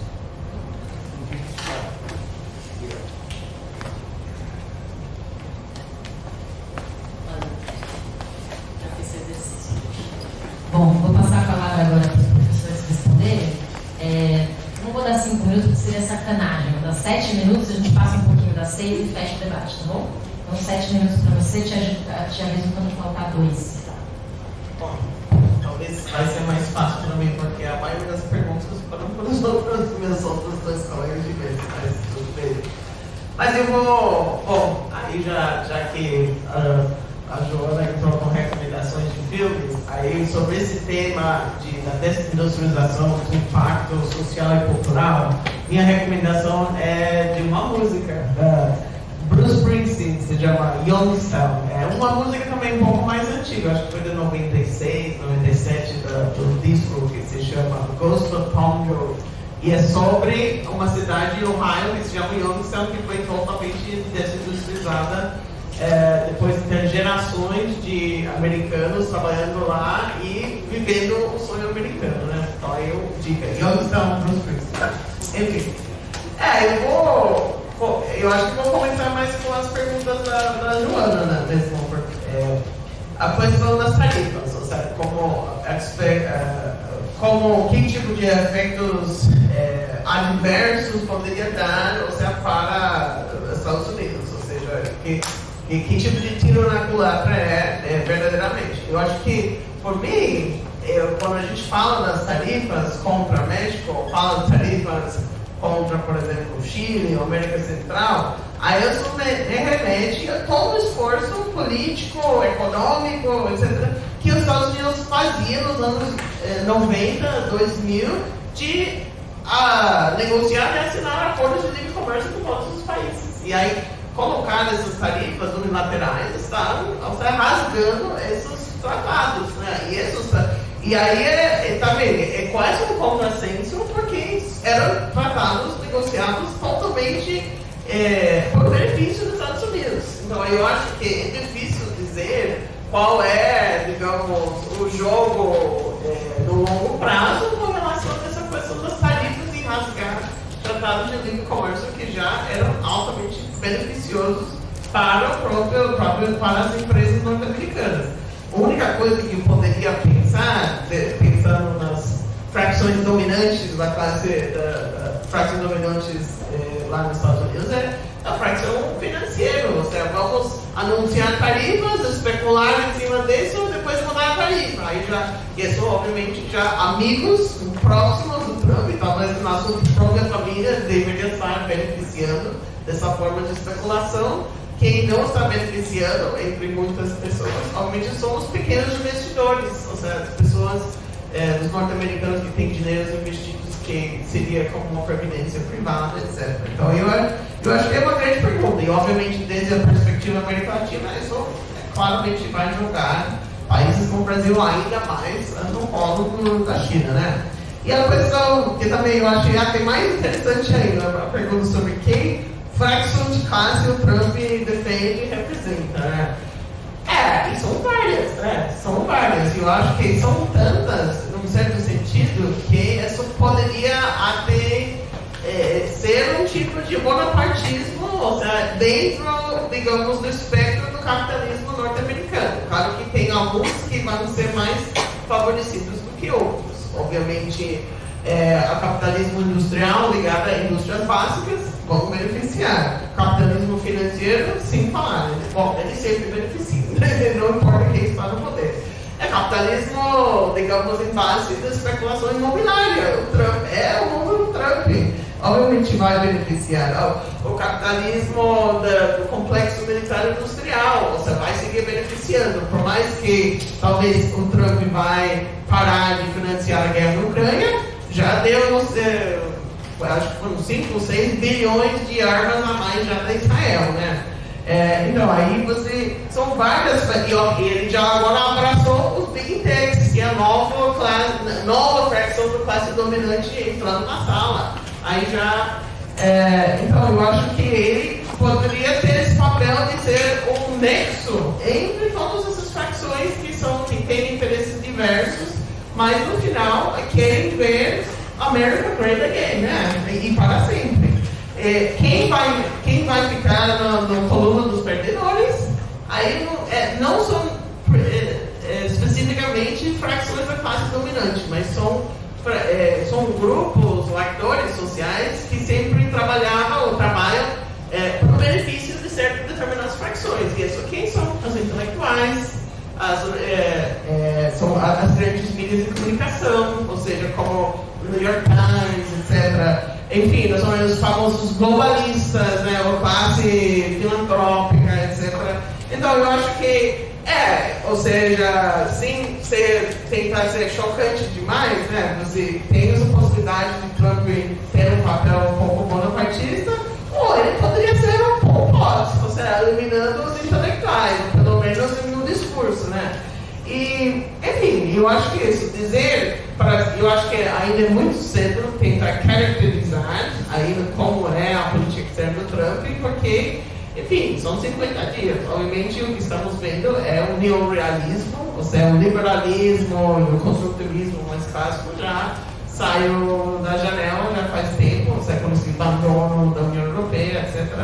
Mas eu acho que a gente tem que parar para frente, ou seja, e realmente isso foi sempre, chega o Trump e sempre as pessoas ficam muito chocadas porque é uma política, igual que a política do Bolsonaro fez a mesma coisa, claro que é menor dimensão, ou seja, a política é semear caos, a política é chocar, ele faz isso a propósito, mas no semente, no fundo, tem uma política real e a gente tem que esperar para chegar ao que é e como isso vai nos impactar como trabalhadores, como estudantes, como trabalhadores e como brasileiros ou residentes no Brasil.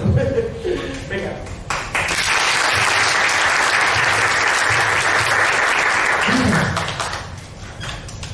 Gente, obrigado pelas perguntas, todas muito interessantes. Vou começar com a cidade Joana. Eu acho que você fez duas, né? Começando pela primeira, eu acho que você tem razão quando você fala dos impactos negativos para a economia americana das tarifas. Quer dizer, a China vai aparecer como um comprador mais interessante, isso vai ajudar a deslocar o eixo econômico para lá. Isso tem um impacto inflacionário, né, isso encarece as importações americanas, o impacto não apareceu no primeiro mês, mas o impacto sempre tem um delay de alguns meses. E tem um impacto nas cadeias globais de valor americanas também, porque você encarece a importação e isso tem uma série de repercussões. Então, eu acho que eles estão discutindo um problema real. Existe um problema real. Né? Quer dizer, tem um déficit alto com os chineses, isso tem um impacto na cadeia produtiva americana, mas a solução das tarifas é uma solução muito rudimentar para um problema complexo. Ela está colocando aqui populista. Pode ser uma solução de tipo populista. Sobre esse outro problema que também é real, que ela colocou, quer dizer, quais as frações da classe dominante americana ou do empresariado americano representam o Trump? Eu também acho essa uma questão real, mas eu, como keynesiano de esquerda, vou me furtar a responder essa pergunta. Eu acho essa separação muito difícil de fazer na prática. Na prática, essa separação entre capital industrial e capital financeiro não existe. As mesmas famílias têm investimentos na finança, na indústria, em ações, mercado imobiliário, etc. Então, eu não sei se essa pergunta pode ser respondida. Eu, sinceramente, não sei. Eu acho que não pode. Eu acho que essa separação é uma separação muito esquemática para uma realidade econômica que não cabe nesse esquematismo separado, né, frações de classe. De qualquer forma, é uma questão real, porque o governo foi eleito por uma determinada plataforma que é diferente da plataforma do governo que foi derrotado. tanto, mas eu acho muito difícil colocar dessa forma e tentar responder. O Canário fez uma questão, fez uma intervenção, e eu acho que, enfim, ele disse muitas coisas que eu não sei, viu? Se você fechar o Facebook hoje, se isso não tem impacto econômico. Tem milhões no Brasil, tem milhões de pessoas que vendem pelo Facebook, que alugam pelo Facebook. Trabalho informal, é um aspecto do capitalismo 4.0. Então, enfim, eu acho que não, eu discordo totalmente de você. Quer dizer, essas coisas entraram na vida econômica e se nós, digamos, quisermos operar com a maneira anterior de fazer as coisas, vai ter um impacto, né? Mas, seja lá como for, quer dizer, a pergunta que nós fizemos no artigo a pergunta parte do pressuposto. O pressuposto é o seguinte: o capitalismo é um sistema relativamente antigo, em termos de história moderna, ele já tem uns 250 ou 300 anos, dependendo de como você põe a periodização, e o capitalismo tem fases. O capitalismo não é o mesmo hoje do que ele era em 1950. Então, a pergunta que a Escola da Regulação faz é essa, quer dizer, o capitalismo ele tem algumas características específicas durante um determinado período de tempo, depois ele tem outras, vai ganhando outras, né? E a pergunta que a gente faz é, nós estamos, quer dizer, no caso dos Estados Unidos, estão entrando numa nova fase, num outro regime de acumulação, né? A gente sugere que sim, mas é uma questão que está em aberto, né? E aí, nesse sentido, a precarização da força de trabalho, a chamada uberização e o predomínio das finanças seriam características marcantes desse novo regime, né? A Bárbara fez acho que ela, se é que eu entendi bem o que ela comentou, aquela intervenção dela, ela fez 2 comentários, uma sobre se as ciências financeiras têm um objetivo. Eu acho que uma outra pessoa também falou sobre isso. Sinceramente, estudando história econômica por anos, eu acho que elas têm um objetivo. Quando vem uma crise econômica do tipo daquela que aconteceu em 2008, 2009, você tem uma série de consequências que são funcionais para o capital, digamos assim. Você aumenta o desemprego, rebaixa o salário, você concentra o capital, porque muitos vão falecer, os grandes põem no bolso os menores. Então essa é uma consequência muito clara das crises financeiras. Quando vem uma crise, elas valorizam o capital existente. Isso facilita a compra pelo maior. Então tem um objetivo na crise financeira, que é desvalorizar o capital mais fraco e que o forte o englobe. E do ponto de vista da periferia tem um objetivo também. Toda crise financeira, que vira depois crise comercial, ela tem um impacto muito grande sobre os inimigos americanos. Ela colocou a Venezuela de joelho, a Argentina de joelho, a Argentina da Cristina Kirchner na época. A Dilma, o governo Dilma, de joelho. A Rússia sofreu as consequências. Quer dizer, se você, como o Marigoni colocou, se você controla a moeda e se você controla o destino das finanças globais, uma crise financeira repercute mais negativamente sobre a periferia do que você mesmo. Então, eu acho que sim. Eu acho que pode ser que uma coisa como a crise de 2008 não tenha sido exatamente planejada. Ela foi advertida. Os economistas falaram, os economistas de esquerda, né? Isso vai desregular as finanças, vai dar problema. E não sei se o timing da crise foi exatamente algo planejado, mas ela tem uma série de repercussões funcionais. Então, nesse sentido, sim, a crise é algo benéfico para a manutenção do capitalismo 4.0, por exemplo, né? 2 minutos. Outra pergunta que foi feita, eu não consegui anotar o nome da moça, mas ela falou sobre a questão da financiarização compensando a desindustrialização. Eu acho que sim, eu acho que a economia americana é muito rica, muito diversificada, e por mais que ela perca indústrias, não é exatamente isso que interessa para o empresariado americano, porque o empresariado americano ele investir em outras coisas. Ele põe dinheiro na China, ele tira as empresas e as empresas saem do país. Tem um setor militar muito forte na economia americana, tem um setor de serviços muito grande, que está explorando as pessoas, por exemplo, no Uber. Então tem várias maneiras de acumular capital. Essa é uma outra coisa também de a gente achar que capitalismo é sinônimo de indústria. Não é. O capitalismo é sinônimo de acumulação. E acumular você pode acumular de várias formas. Então, eu acho que sim, eu acho que a desindustrialização é compensada e bem compensada na economia americana de várias formas. Não é exatamente um problema da classe dominante, é um problema da classe trabalhadora. Essa que é a ironia da coisa, né? Porque a classe trabalhadora precisa de acumulação real para ter emprego. A acumulação financeira não gera emprego. Mas esse não é um problema da classe dominante, é um problema nosso. Né? Por incrível que pareça, ou por irônico que pareça. A Joana já está aqui me advertindo. Conclua. Então, eu tenho duas perguntas, eu vou responder as duas. O Guilherme falou sobre a possibilidade de um conflito direto China e Estados Unidos. Eles estão discutindo isso, tanto na CIA quanto nas Forças Armadas, na corporação Grant. Eles fazem simulações o tempo inteiro sobre isso. As simulações, em geral, não são favoráveis aos Estados Unidos. Se você põe ali para rodar, né, a máquina vai dizer que os Estados Unidos vão perder. Né? Em solo eles vão perder. Esse que o Marino colocou. Tem menos soldados, potencial militar chinês em várias áreas já é superior, o russo também em várias áreas. Eu não sei se os americanos estão especulando seriamente com isso. É uma discussão que é feita constantemente, mas isso já seria uma estratégia suicida na minha maneira de ver. Por exemplo, mas na história as coisas acontecem, né? Às vezes a loucura acontece. O Hitler foi eleito em 1933, né? Então, eu acho que é uma brecha que é possível um enfrentamento direto, mas eu não acho provável na determinada conjuntura. Os americanos vão tentar mover outras alavancas, né, na linha do que o Marangoni colocou. Eu acho que é isso. O último rapaz fez uma questão, mas eu vou deixar para o Marangoni responder, porque eu muito que já acabou. Tá bom? Obrigado, gente, pela presença.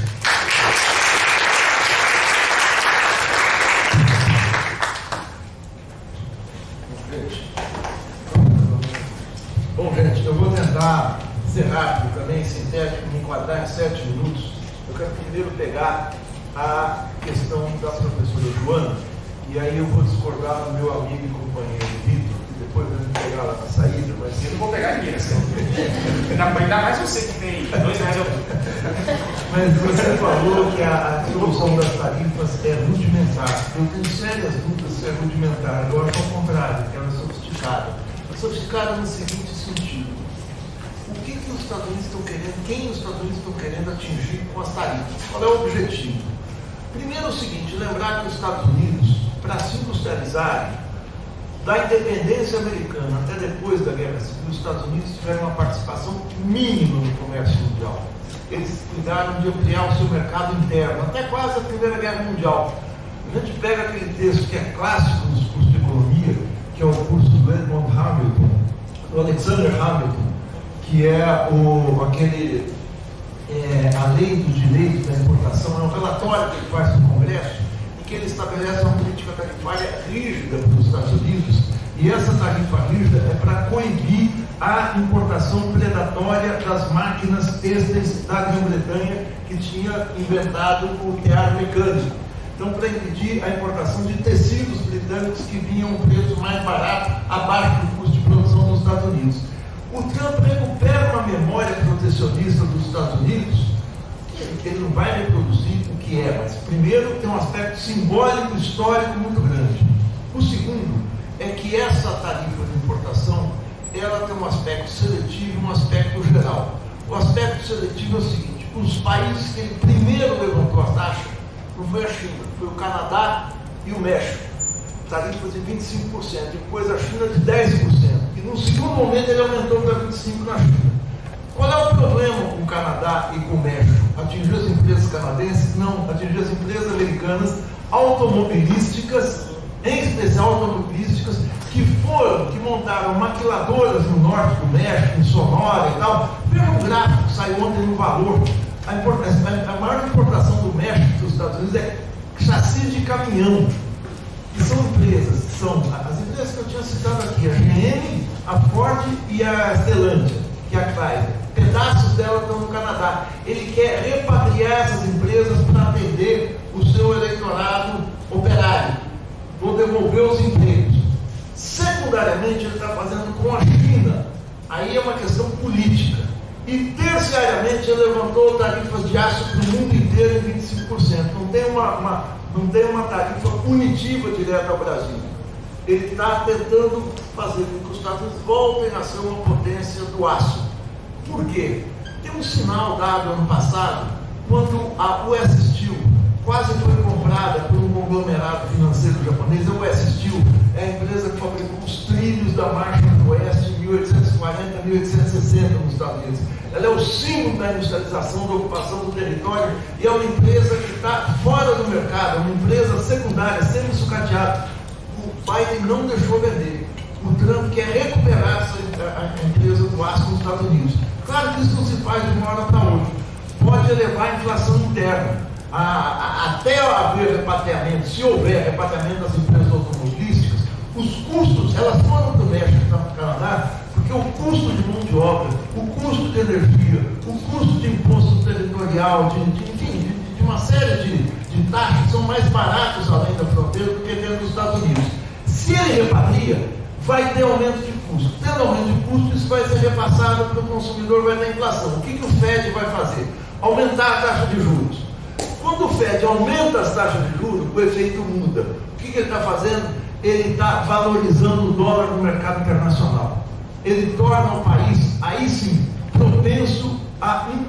Olha que curiosidade, o dólar fica valorizado, ele está com tarifas mais altas, mas o fato do dólar estar valorizado propicia uma vantagem na importação dos Estados Unidos, mesmo com tarifa.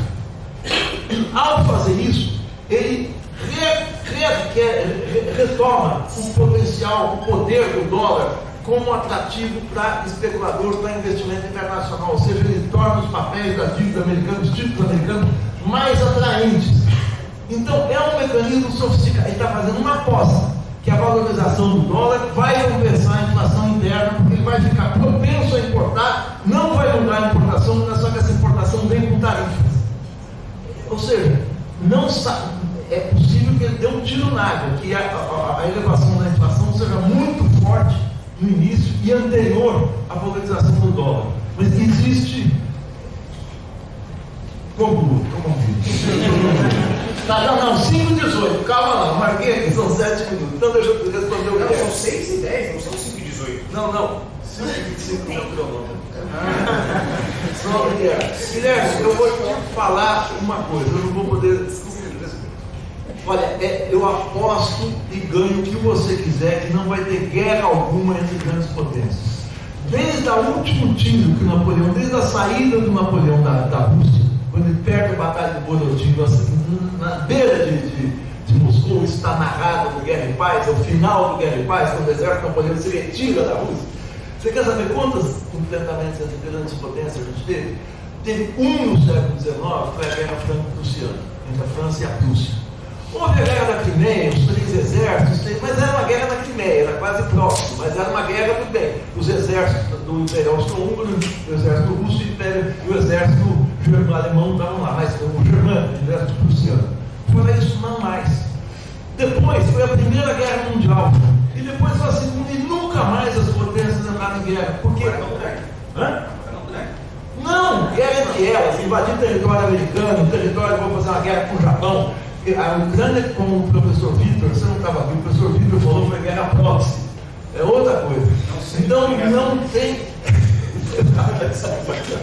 Mas eu assim, aposto que você quiser que a gente, o seu mestrado, após o seu mestrado, que não tem guerra. Porque a engenharia que as grandes potências fazem é terceirizar a guerra pelo mundo. A guerra na Ucrânia, a guerra em Gaza, agora a guerra na Síria. A questão da Síria é uma questão que o imperialismo investiu na derrubada do Assad e agora está todo mundo, ninguém sabe o que fazer com o massacre lá. A guerra no Irã, possivelmente eles vão querer criar a guerra regional com o Irã, mas não guerra em território americano, em território chinês. Os Estados Unidos gostam de guerra longe de casa. Em casa não. Eu quero ter tudo em casa, é livre e tal, uma guerra não. Guerra fica aí, não quero entregue em casa. É isso, gente. Muito obrigado.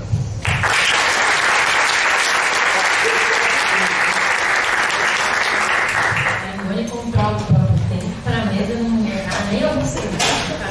Pessoal, muito obrigada pela presença. Como eu falei, a nossa próxima atividade daqui a 15 dias, no dia 26 de março, a gente vai divulgar também sobre as relações da América Latina-China, bastante complementar a esse nosso tópico de hoje. Muitas questões questões em aberta. Espero que vocês tenham se sentido estimulados a estudar mais. Obrigada.